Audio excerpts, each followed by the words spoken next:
सल्तनत उस्मानिया 3 बड़े आज़मों पर फैली हुई थी और इंतज़ामी अमूर के लिए सल्तनत को बड़े बड़े हिस्सों में तकसीम किया गया था, जिनको अयालत कहा जाता था।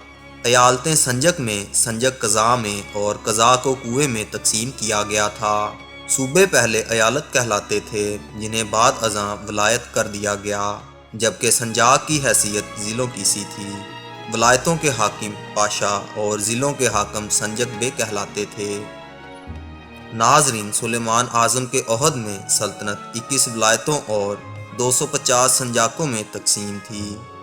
हर सूबे की एक मजलिस शोरा होती थी, जिसका सदर वहाँ का वली होता था।